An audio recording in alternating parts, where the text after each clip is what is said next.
Salut à tous et bienvenue dans Cambouis, le tuto vélo qui vous facilite la vie. Aujourd'hui, nous allons voir comment réparer un pneu crevé. Vous partez en voyage, vous partez en balade et là, paf, c'est la tuile, le pneu est à plat.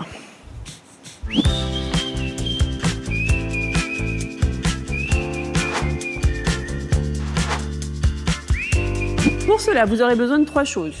Des démonts de pneus, une chambre à air non crevée et une pompe à vélo. Je vous conseille d'avoir toujours ces 3 éléments quand vous partez en balade.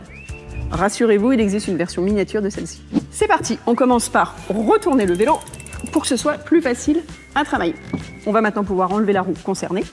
Et la bonne nouvelle, c'est qu'il existe un tuto dédié sur comment démonter vos roues. Une fois que vous avez votre roue en main pour faciliter le démontage, on va aller enlever toute l'air qu'il y a dedans. Bon, s'il en reste, hein. Pour cela, prenez votre démon de pneu, il y a un petit bitonnier dessus, que vous allez aller placer sur la valve et laisser sortir l'air. Bon, là on était vraiment à plat. Ensuite, pour démonter le pneu, ça va être plus facile si on le décolle de la jante. Pour ça, on va le pincer comme ceci et vraiment faire tout le tour. Une fois que c'est fait, on prend notre démon de pneu, côté recourbé, et on va aller l'insérer en dessous du pneu. On le coince sous un des rayons et ensuite on prend notre deuxième démon de pneu et on va aller faire la même chose à côté. On le coince, on prend le troisième et cette fois-ci c'est la bonne.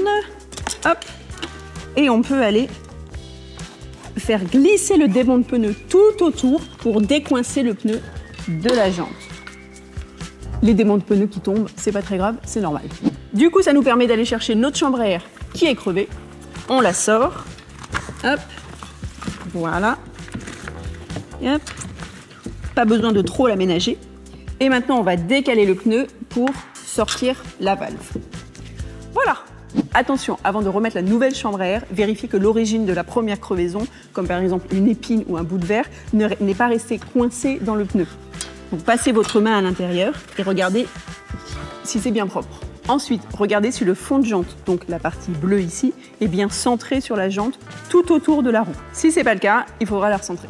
A priori, dans notre cas, tout est bon. On peut passer au montage de la nouvelle chambre à air. J'ai dans la main la nouvelle chambre à air que l'on va gonfler un petit peu pour la préformer, ce qui va nous faciliter le montage par la suite.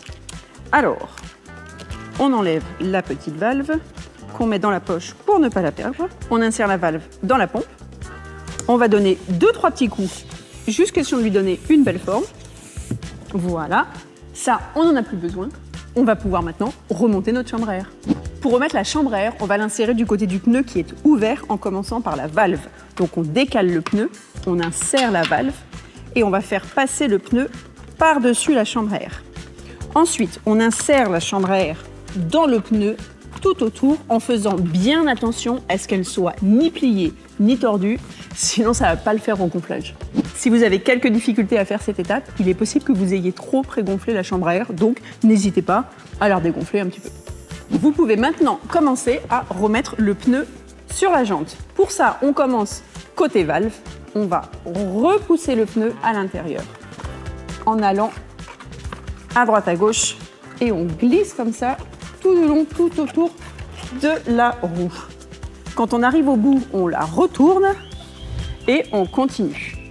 Lorsque ça devient trop difficile, je vous conseille de pincer le pneu comme ça tout autour pour essayer de bien le replacer au milieu de la jante. Ça vous aidera. Allez, un dernier petit effort. Bon, ça demande un petit peu d'huile de coude, hein. On y est presque, on y est presque. Vous êtes prêts? Ça y est. Les petits malins seraient tentés d'utiliser un démon de pneu pour cette dernière étape. Je vous le déconseille fortement. Vous risquez de pincer la chambre à air et de recrever juste derrière. On va maintenant passer au regonflage. Du coup, on va faire un peu de sport. Ok, c'est parti. Ça fait les bras, hein? Ok, je crois que c'est bon. Dernière étape, on remet la roue. Et pour rappel, il y a un tuto dédié à ce sujet. Voilà, c'est fait. Vous savez désormais comment réparer une crevaison.